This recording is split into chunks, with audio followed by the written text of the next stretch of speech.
আসসালামু আলাইকুম। কেমন আছেন সবাই? সেলাই করছিলাম, কাপড় সেলাই করছি, ভাবলাম কিছু বলি। ঠিক আছে, অনলাইনে গেলে মানে আপনি নতুন একটা পেজ খুলবেন, খোলার পরে আপনি ফেসবুকে ঢুকবেন। এত বাজে মেয়েগুলি হাঁটে কিভাবে, সামনা পেছন শরীরের প্রতিটা অঙ্গ নেগেটিভ যত আছে সবগুলি করার জন্য এই মেয়েরা প্রস্তুত। এগুলি কি ভালো ঘরের মেয়ে? নিশ্চয়ই না। একটা মেয়ে বুকে ওড়না ছাড়া শরীরের কোথায় কি আছে সব যদি অনলাইনে দেখায়, হ্যাঁ, তাহলে কি সে কোনো দিন ভালো হলো? কোনো দিন ভালো কিছু পাবে, সম্মান পাবে? অনলাইনে ছেলেরা গিয়ে কিছু মানুষ টাকার জন্য কুত্তা পাগল হয়ে গেছে। কুত্তা পাগল সহজ ভাষা, কুকুরের মতো হয়ে গেছে বললে তো শুদ্ধ হয়ে যায়। ওখানে কেউ কষ্ট পায় না, কুত্তা বললে কষ্ট পায়। ঠিক আছে, কুকুরকে কুকুর বললে কষ্ট পায় না, কুত্তা বললে কষ্ট পায়। তো এই পুরুষগুলা নষ্ট কিছু কুত্তাগুলা পুরুষগুলা ওই মেয়েদের পোস্টে গিয়ে কমেন্ট করে, বাহ নাইস ভিডিও। একটা মেয়ে ভিডিও করছে শরীরে হেঁটে, পেছন সামনা যত বাজেভাবে অ্যাঙ্গেলে ক্যামেরা ধরা যায়, ক্যামেরাম্যানও সেরকম খারাপ। আল্লাহ জানে কত পাপ করলে এরকম মানুষগুলি আল্লাহ জন্ম দেয় পৃথিবীতে। অভিশাপ হিসাবে এরা আসছে পৃথিবীতে, অভিশপ্ত প্রাণী, অতিপ্ত আত্মাগুলা সব আল্লাহ পাঠাই দিয়েছে পৃথিবীতে। আর এই নতুন পেজ করলে দেখবেন এক একটা পেজে কি বলে, আসেন গল্প করি, আসেন বন্ধু হই, আসেন নতুনদের সাপোর্ট দিই। কী সাপোর্ট দিচ্ছ রে ভাই বোনেরা? কী সাপোর্ট দিচ্ছ? একটা কোনো কিছু কাজের আছে তোমাদের ভিডিওর মধ্যে? কোনো শিক্ষণীয় কিছু আছে? হাবি জাবি ডাস্টবিনে পড়া কথাগুলি এনে এনে নানা রকম ভিডিও বানিয়ে অঙ্গভঙ্গি দেখিয়ে মানে বাজে বাজে কথা দিয়ে এগুলিকে ভিডিও বানাচ্ছে, টাকা ইনকাম করছে অনলাইনে। নাকি এটা আয়? ও আরেকটা কথা, গত কিছুদিন বা কয়েক মাস আগে মনে হয় আমি একটা ভিডিও দিয়েছিলাম যে কলম প্যাকেট নিয়ে, প্যাকেট করা এগুলো অনলাইনে বিজনেস। আসলে এটা কিন্তু সত্য না। আর এই বিজনেসটা আসলেই সত্য না, তার প্রমাণ পাওয়া গেছে ওই ভিডিওতে। যে ভিডিওটি দিয়েছি সেটার কমেন্টে এক মহিলা লিখেছে, দেখবেন, সে ফোন করেও আমাকে বলেছে, আপু ধন্যবাদ, আমি টাকা দেওয়ার আগে বুঝতে পেরেছি যে না এটা নেগেটিভ, তাই আমি টাকাতেই নিই, তোমার ভিডিওটা দেখেছি। তো অনলাইনে বিজনেসের জন্য অনলাইনে 95% বিজনেস মিথ্যা। অনলাইনে যারা বিজনেস করছে 95% মানে 95% ভিডিও বা কথা মিথ্যা। যেমন কি দেখেন, আপনি এই বিজনেস করে স্বাবলম্বী হয়ে যান, ফ্রিল্যান্সিং করে স্বাবলম্বী হন। ফ্রিল্যান্সিং করে আমাদের বাংলাদেশে 95% মানুষ, 95-এর বেশি ডিপ্রেশনের রোগী। মানে অতিপ্ত আত্মা হয়ে গেছে, সারা রাত কম্পিউটার দিকে বসে থাকে আর দিনের বেলা ঘুমায়। হাড়ি পাতিল বাচ্চা কাচ্চা চেঁচামেচি চেঁচাচেঁচি এগুলো শোনার পর রুক্ষ সূক্ষ্ম হয়ে যায়, ওদের আর ভালো লাগে না। কারণ আমাদের ওয়েদার অনুযায়ী আমরা ঘুমাবো রাতে আর দিনে কাজ করব। সেখানে যদি রাতে মানুষটা জেগে থাকে, দিনে ঘুমায়, দিনে তো সবাই ঘুমাচ্ছেন, আপনি একা ঘুমাচ্ছেন, যে ফ্রিল্যান্সিং করছেন সে ঘুমাচ্ছেন, বাকি সবাই তো হাড়ি পাতিল নড়বে, কাজ করব, এই যে মেশিন চালাবো, বাচ্চারা হেঁটে যাবে, বাচ্চারা হইচই করবে। এই হইচইয়ের মধ্যে একজন পুরুষ কি ঘুমাতে পারে? পারে না। তারপর একটা ধরেন হাজব্যান্ড ওয়াইফের রিলেশনটা আমাদের ঘনিষ্ঠ একটা সম্পর্ক হয়, লজ্জা না, এটা তো সত্যি কথা, তাই না? ওটা হয় খুব গভীর রাতে। সেই গভীর রাতে যদি আপনি কম্পিউটার সামনে বসে থাকেন, আপনি ওটাই মনোযোগ দিবেন না এটাই মনোযোগ দেবেন? কোথায় হচ্ছে? কিছু হচ্ছে না। তাহলে আপনি এই ফ্রিল্যান্সিং কীভাবে বাংলাদেশের জন্য ভালো ব্যবসা হলো? এখানে আনম্যারিড থাকেন তাদের জন্য ঠিক আছে মোটামুটি, যারা খুব মেধাবী বা সময় দিতে পারছে, পরিবারে কোনো আর্থিক সমস্যা নাই, সারা রাত কাজ করে দিনের বেলা আমি নাক ডেকে, আমার এমন অফিস রুম যে আমি এখন সাউন্ড প্রুফ, আমি আরামে ঘুমায় থাকলাম, কোনো সমস্যা নাই। কিন্তু যাদের নুনান্তে পান্থা ফুরায় তারা কিভাবে যায় ফ্রিল্যান্সিং করতে? ফ্রিল্যান্সিং একদিনের কাজ না, কম হলেও 2-3 বছর এটার চর্চা করতে করতে এটার ভিতরে আয়ত্ত করতে আনতে আনতে অনেক সময় লাগে। অনেক ফালতু ব্যবসায়ীরা কী করছে, এনেই কাজ ধরে শিখো কাজ পাবা, ওই শিখাইতে ওদের আয়ু শেষ। বাড়িঘর বিক্রি করে কম্পিউটার একখান কেনার পরে সব শেষে দেখে যে ভালো হচ্ছে না, ভালো লাগছে না। কারণ ভাল লাগছে না কেন জানেন? ফ্রিল্যান্সিংয়ে লাভ নাই তাও আমি বলছি না, আছে, কিছু আছে। আমি মনে করেন সারাক্ষণ টেনশন, আমার মাথায় সারাক্ষণ টেনশন, ঘর ভাড়া দিতে হবে, অফিস ভাড়া দিতে হবে, বাচ্চাদের খাওয়া রেডি করতে হবে, টোটালি সব মিলিয়ে আমার মাথাটা সবসময় কিন্তু গরম থাকে।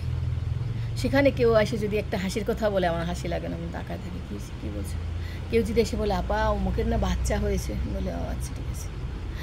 কারণ আমার টেনশন কিন্তু এদিকে, আমি কিন্তু ওদিকে খুশিতে নাই। আপা মুখের ছেলে মেয়ের বিয়ে, বলে ও আচ্ছা ঠিক আছে। কেন বিয়ে করছি, বিয়ে দরকারটা কি? কারণ কি, আমি টাকা আয় করছি, আমার ধ্যান কিন্তু এদিকে। সেরকম মনে করে একজন শিকারী, সে বন্দুক নিয়ে তাক করে আছে, ওই পাখিটা ঠিক মারবো, আর ওদিকে কেউ ডাকছে, আর মন চায় না ওটাতে থাপ্পড় মারি, এই কথা বলিস কেন, আমার কাজের সময় ডিস্টার্ব করিস কেন, আমি কিন্তু ওইদিকে পাখিটা মারতে পারবো না, তোর কথার জন্য আমার কিন্তু গুলিটা অন্যদিকে চলে যাবে।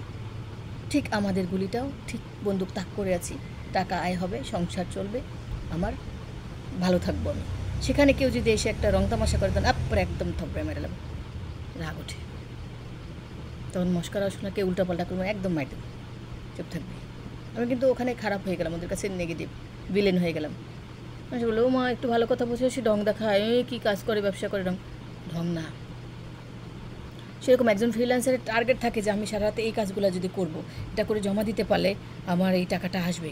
তখন দেখে যে তার বউ জ্বালাচ্ছে, এই তুমি ঘুমাবা না, এই তুমি কখন ফ্রি হবা, রাগ ওঠে তখন। আর বউ ভাবে, দূর আমার জামাই ভালো না, শেষ লাইফ। ওদিকে তো বাচ্চা, বাবা বাবা তোরই বাবার গোষ্ঠী কেলাই সরাতে, আমার একটা কাজ আছে, শেষ। শ্বশুর শাশুড়ি আসবে, মেহমান আসবে, জামাই কেমন আছে, যা সব আত্মীয় স্বজন, বেটা সর, আমার কাজ আছে, সারাক্ষণ টেনশন। এছাড়া রাত্রে ঘুমাতে পারিনি, সেই টেনশন, দিনেও ঘুমাতে পারছি না, মেহমানের জ্বালায় অস্থির, চারিদিকে সমস্যা। পাগল, মানে ফ্রিল্যান্সার মানে পাগল, তাদের কিছুই ভালো লাগে না। এরপর যদি বউর লাট নাইটে লবণ কম হয়েছে, একটু বেশি হয়েছে, তো তেলে বাগুনি জ্বলে ওঠে। তারপর বউর এই কাজটা পছন্দ হয় না, এই কাপড়টা দিয়েছে, দুধ করে এটা কী করছে, করে এটা, মানে সব মিলে তার টেনশনটা কোথায়, ওই যে টাকা ইনকাম করতে হবে, ওই যে সংসার চালাতে হবে, ওই যে ঘর ভাড়া দিতে হবে, এই সব মিলে ওই টেনশনটা তার ওদিকে। তার মানে ওই ব্যক্তি সবার কাছে নেগেটিভ হয়ে যায়। সো আমি এই ভিডিওটা বানানোর মূল উদ্দেশ্য কী ছিল, যে আমরা যখন পরিবেশের অনুকূলে আমরা কোনো কাজ করব না। আমাদের নারীরা টাকা ইনকাম করার জন্য এখন রাস্তায় নেমেছে, নারীরা, পুরুষরা, বিশেষ করে বেশিরভাগ না মেয়েরা, ইয়াং মেয়েগুলি এত সুন্দর সুন্দর দেখতে, আল্লাহ কী সুন্দর করে বানিয়েছে, কিন্তু এগুলি এত নষ্ট, মানে নষ্টের শেষ।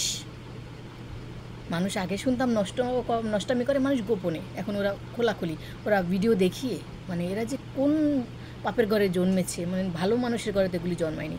অনেকে বলে আলেমের ঘরে জালেম হয়, সে কোন আলেমের ঘরে জালেম হয়েছে ভাই আমার দেখা, বলে জালেমের ঘরে আলেম হয়, কোন জালেমটার ঘরে, কোন চোরের ঘরে হুজুরটা জন্মাইছে আমার একটু দেখা, জন্মায়নি। সুতরাং আমাদেরকে ভালো পথে আসতে হবে সবাইকে। মায়েদেরকে বলছি, আপনার মেয়ে কি করছে জানেন না, বেশিরভাগ মা বোকা, আমাদের দেশে বেশিরভাগ মা বোকা। নিজে জন্মাই স্বপ্ন দেখে কবে আমার বিয়ে হবে, কবে আমি শ্বশুরবাড়ি যাব, কবে আমি বউ সাজবো, কবে আমি পার্লারে যাব, কবে আমি সুন্দর একটা শাড়ি পরবো, আর এক বেটার ঘরণী হব, মানে আর এক বেটার পার্মানেন্ট চাকর হব, ওখানে লাত্তিস টাকাবো, সমস্যা নেই, বেটা তো টাকা ইনকাম করে আমাকে খাওয়াবে, তাই না, সমস্যা কি, লাত্তিস টাকলে সমস্যা নেই। সেই করে আবার আশা করে, বিয়ে হওয়ার পরে আবার আশা করে যদি কোনো রকম বিয়ে হয়েই যায়, হ্যাঁ, তারপরে স্বপ্ন দেখে যখন একটা ছেলে মেয়ে হবে, কোনো প্রিপারেশন নাই, না মানসিক, না শারীরিক, না সাংসারিক, কোনো কিছুর প্রিপারেশন নেই। বিয়ে দেওয়ার পরে কোনো সংসারে বুঝলো না, রান্নাবান্না বুঝলো না, কারো খেজমত বুঝলো না, সেবা বুঝলো না, তাতে একটা বাচ্চা বানাইলা, মা বাবা বই দিয়ে একটা বাচ্চা বানাইলা, তাড়াতাড়ি সংসার আটকে রাখতে হবে, জামাই নাহলে আর একদিকে বিয়ে করবে, এই ভয় তাড়াতাড়ি একটা বাচ্চা বানায় ফেলা, একটা দুইটা তিনটা বাচ্চা বানায় ফেলা, বাচ্চা বানায় সংসারে জামাই আটকায় রাখতে হবে, বাচ্চা বানাইতে হবে, বাচ্চা খাক নি খাক দরকার নাই, ঠাস মেরে, এই বাচ্চা, এই চুপ থাক, এইটা খাবি না, এইটা খাবি না, এইটা নাই, এই চুপ থাক, বাহ, বাচ্চা বলে। সেই বাচ্চাগুলি বড় হয়ে কি হয়, রুক্ষ সূক্ষ্ম উগ্র, একদম দজ্জাল হয়ে জন্মায়, কারণ পেটের থেকে কিছু পায় নাই, খাওয়া দাওয়া পায় নাই, যত্ন পায় নাই, বড় হয়ে দেখছে মা সারাক্ষণ মারে, মা সারাক্ষণ বকা দেয়, বাবা সারাক্ষণ বকা দেয়, সবাই রাগারাগি করে সংসার। তারপর এগুলো বড় হয়ে হলো উন্মাদ, তখন এই যে এরকম জন্মায়, রাস্তাঘাটে নিজের পেট পিঠ দেখি, শরীর দেখি, বিক্রি করে টাকা ইনকাম করে, ছেলেগুলো এরকম লুচ্চা, 100টা বিয়ে করে, 100টা প্রেম করে, এর সাথে প্রেম, ওর সাথে প্রেম, সারাক্ষণ লণ্ডভণ্ড। তার মানে একজন সুস্থ মা মনে করেন, আমার মেয়েটা পেটে থাকতে আমি খুব ভালো ভালো খেয়েছি, খুব ভালো যত্ন পেয়েছি, সবার ভালোবাসা পেয়েছি, হাসি খুশি রয়েছি, আমি মনে কল্পনা করেছি যে আচ্ছা আমার মেয়েটা এমন হবে, অনেক সুন্দর হবে, আমার মেয়েটা এমন চরিত্র হবে, আমার মেয়েটা অনেক সুন্দর ভালো হবে, সব দিকে সবার সাথে ভালো ব্যবহার করবে, আমি সেভাবে খাওয়া দাওয়া করবো, সেভাবে চলাফেরা, আমার সব কিছু থাকবে। তার মানে আমার ঘরে কিন্তু একটা উম্মাদ জন্মাবে না, কিন্তু আমি বাচ্চা পেটে নিয়ে যা ইচ্ছে তাই করি। এই যে অনেক মহিলারা প্রেগনেন্ট, বাচ্চা পেটে, সে যায় মার্কেট করতে, বাচ্চা পেটে নিয়ে আসে, এখানে সেখানে রাস্তায় ঘুরে পেট একটা বাইর করে দেখায় এমন করে হাঁটে, বলছে ঠাস ঠাস করে থাপ্পড় লাগাই। যে বাচ্চা পেটে নিয়ে তুমি আবার মার্কেট করার শখ হলো কেন, জামা এনে দিলে তোমার পোষায় না, তো বিয়ে করছো কেন? ঠিক আছে, সে বাচ্চা নাচতে নাচতে হাঁটে, এখানে যায়, ওখানে অ্যাক্সিডেন্ট হয়, ওই বাচ্চা তেরা বেকা এমন উমন এরকম করে জন্মায়, তোমাকে আল্লাহ দিছে, কী করবো, আল্লাহ দিছে। ঠিক আছে?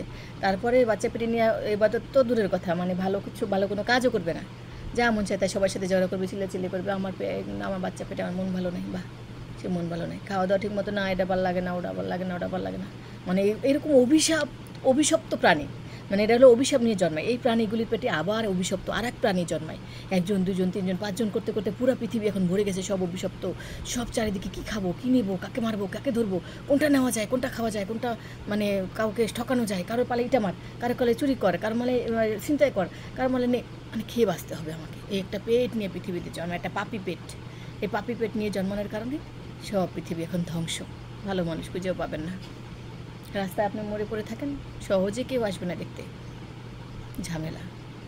আত্মীয় স্বজন ঘরে গিয়ে বসে থাকেন, ভাই আমার ঘরে না চাল নাই, ঘরে আমার অভাব, দাম দেবে না, যাও বাইরে যাও, আমাদের ঘরেও নাই, কিন্তু বস্তা ভরে খাবার নিয়ে যান, টাকা নিয়ে যান 1 বান্ডিল, বাড়িতে করে দিতে আসছি, দেখ খাবি কত খা, দেখবেন আপনারা আদর যত্ন, আপনার পারলে গোসল করা দেবে বাথরুমে নিয়ে।